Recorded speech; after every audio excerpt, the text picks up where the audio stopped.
Hello, and welcome to the Pediatric Nursing Journal podcast series. This series provides extended content relating to articles published in the journal, such as author interviews and roundtable discussions. Before we get started, we have a special offer for our listeners. You can save 50% off a 1 or 2 year subscription to Pediatric Nursing Journal, the premier resource for evidence-based clinical information, research studies, and advances in child health care. Simply visit pediatricnursing.net/offer for more information and to take advantage of this special discount. In this episode, Pediatric Nursing Journal editor Dr. Judy Rollins interviews Dr. April Weatherly, winner of Pediatric Nursing's 2019 Donna Wong Writers Award. Dr. Weatherly discusses pediatric mental health and her study on the effectiveness of 2 psychiatric screening tools for adolescent suicide risk. We are pleased to present Dr. Rollins' interview with Dr. Weatherly. Hello, I'm Judy Rollins, editor of Pediatric Nursing Journal, and it's my pleasure to welcome Dr. April Weatherly, an acute care pediatric nurse practitioner in the Emergency Department of Children's of Alabama in Birmingham, Alabama. Welcome, Dr. Weatherly, to this episode of the Pediatric Nursing Journal podcast series. Thank you so much for having me. April is the winner of Pediatric Nursing's 2019 Donna Wong Writers Award for her article, Effectiveness of 2 Psychiatric Screening Tools for Adolescent Suicide Risk, which appeared in our July-August 2019 issue. Again, congratulations. Thank you. So I'm curious about what led you to your interest in adolescent mental health, specifically depression and suicide. Over the past 10 years that I've worked in the emergency department, our numbers have been comparable to national trends in that we've had a huge increase in pediatric mental health chief complaints. Initially, my work with behavioral health patients had more to do with my willingness to spend a little extra time with these patients and their families, and my colleagues were kind enough to let me pursue this new passion. In an ER setting, there's a huge push for efficient yet time-effective care. And in the scenario of someone presenting in a mental health crisis, a huge part of obtaining a good assessment means spending more time with that patient and hopefully establishing a rapport. That can make all the difference between a child or a teenager disclosing important information, which will help a provider make an appropriate disposition decision. Assessing and managing these patients in the emergency department came naturally to me, considering I don't have a prior psychiatric background. And when I started my DNP program, I knew that my project would encompass some segment of mental health crisis in the emergency setting. During the time that I started my DNP program, we were having challenges with long wait times and boarding, and this challenge wasn't unique to our healthcare system. These were trends that were happening across the country. We are a level 1 pediatric trauma center with a total of 53 beds. 47 of these beds are dedicated to patient care. And there were days where we were running our emergency department from roughly 23 beds, and that was in part due to boarding of our behavioral health patients. And the reason for that boarding, there were numerous reasons for that. I knew that with my project, I wanted to address patients who were there for depression and suicide who needed screening because of the influx of patients that we were having. And I also knew that I wanted to encompass timeliness in terms of making disposition with our behavioral health care patients.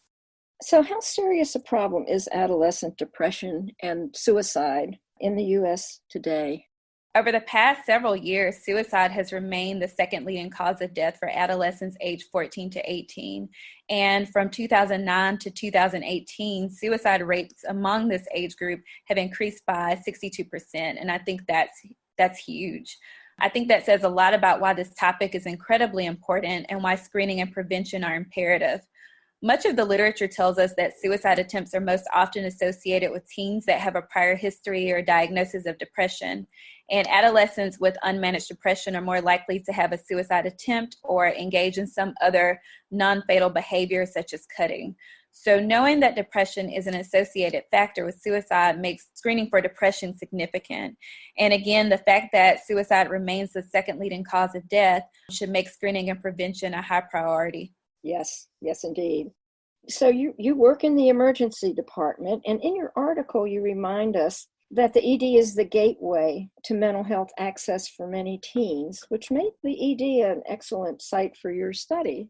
Can you please tell us about your study? Well, my study consisted of 30 participants. It was a convenient sample of teenagers aged 14 to 18 who were presenting to our emergency department with a chief complaint of depression, suicidal ideation, for psychiatric evaluation, or suicidal thoughts. And this project was done over a 4-month period. The PHQ-9 and the Columbia Suicide Severity Rating Scale were used for my screenings. The PHQ-9 modified for teens is a depression screening scale, and the Columbia is a suicide screening tool. I'm not aware of any studies which use these tools in combination to make a clinical decision or to assess for high risk for suicidality. Both of these tools are validated, they're reliable, and have favorable sensitivity and specificity, which is important. These tools were administered to adolescents, and scores were given according to the tool guidelines.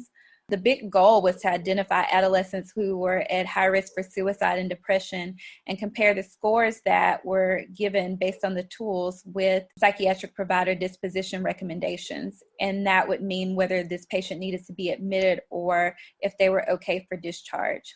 Naturally, someone with a high score of depression and suicide would be thought to warrant inpatient admission. And this study was consistent with that assumption in that the majority of patients who were deemed high risk based on their scores were in fact admitted, which means these tools are effective in identifying high-risk adolescents warranting inpatient admission. Another huge goal or key of this study was that these tools were time effective and that they only took minutes to administer.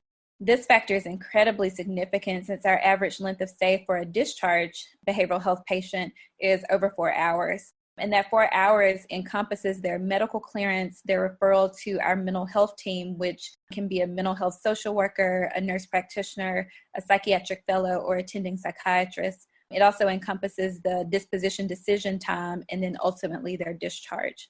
Thank you. I thought it was really interesting in looking at your article that it only took about 5 minutes to administer both of these instruments, just something that can be so important that takes so little time. What a wonderful contribution this study makes.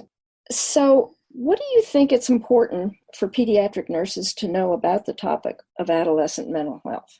I think it's important to always have the need for screening on your radar. Literature tells us that many teens have seen a healthcare provider of some sort. So that's a nurse practitioner, physician, sometimes days to even weeks prior to a suicide attempt or event. And I think that speaks volumes about how incredibly important we are in the identification and prevention of suicide. The other nugget or jewel that I would leave is that these tools are incredibly easy to administer. They're user-friendly and easy accessible. So there's no need to have any intimidation in terms of administering the tools or even having any intimidation in terms of like patient screening for suicide and depression. Well, I'd be remiss if I didn't ask you about the impact of COVID in your emergency department. How has the pandemic affected your workplace? As a whole, we've had a significant decrease in our volumes, even in our behavioral health visits. However, our PERC Center, which is our Psychiatric Intake Response Center, which takes calls and connects children to community resources for mental health, has seen a surge in calls. I think in general, people are afraid to come to the hospital due to the fear of contracting COVID, but the need for mental health care is still there. And I'm thankful that we have this team to assist with getting young people connected to mental health providers, especially considering that the pandemic has created many stressors, disappointments, and new challenges for our children, especially for kids who require structure. Thank you. Is there anything else you would like to add as we come to a close? First, I'll say I think this project is a testament to the exceptional work that's being completed in DNP programs across the country. In saying that, I'd like to thank my faculty chair, Dr. Tedra Smith, for encouraging me to publish this body of work. And last but not least, I think in having a discussion regarding mental health in terms of suicide and depression, it's important to leave listeners with information and resources. So the first resource that I'd like to offer is the National Suicide Prevention Lifeline. This is a resource that can be accessed by phone or online, and they have representatives that are available 24 hours a day, 7 days a week. That phone number to access a provider is 800-273-8255 or 800-273-TALK. Their online information is suicidepreventionlifeline.org.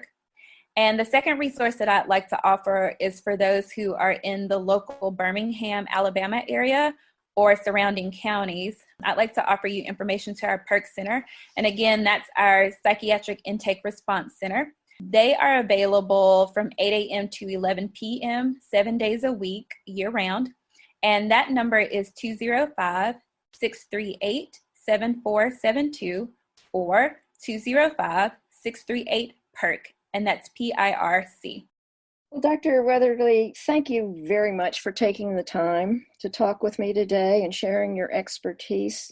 I think the information in your article and what you've given today makes a very important contribution to pediatric nursing. So thank you very much. Thank you so much for having me. The Pediatric Nursing Journal podcast series is owned and produced by Genetti Publications, Incorporated. All rights reserved. No portion of this podcast may be used without written permission. Dr. April Hooper Weatherly is an acute care pediatric nurse practitioner in the Emergency Department of Children's of Alabama, Birmingham, Alabama. Dr. Judy Rollins is the editor of Pediatric Nursing and president of Rollins & Associates Research and Consulting in Washington, D.C. Dr. Weatherly's article, Effectiveness of 2 Psychiatric Screening Tools for Adolescent Suicide Risk, was co-authored by Dr. Tedra Smith and published in the July-August 2019 issue of Pediatric Nursing. For archived episodes of this podcast and to learn more about pediatric nursing, visit the journal's website at pediatricnursing.net. You can also subscribe to the Pediatric Nursing Journal podcast series on Apple Podcasts, Google Podcasts, Spotify, Stitcher, TuneIn Radio, our hosting site Spreaker, and everywhere you get your podcasts. And remember, as a listener, you can save 50% off a 1 or 2 year subscription to Pediatric Nursing. Simply visit pediatricnursing.net/offer for more information and to take advantage of this special discount.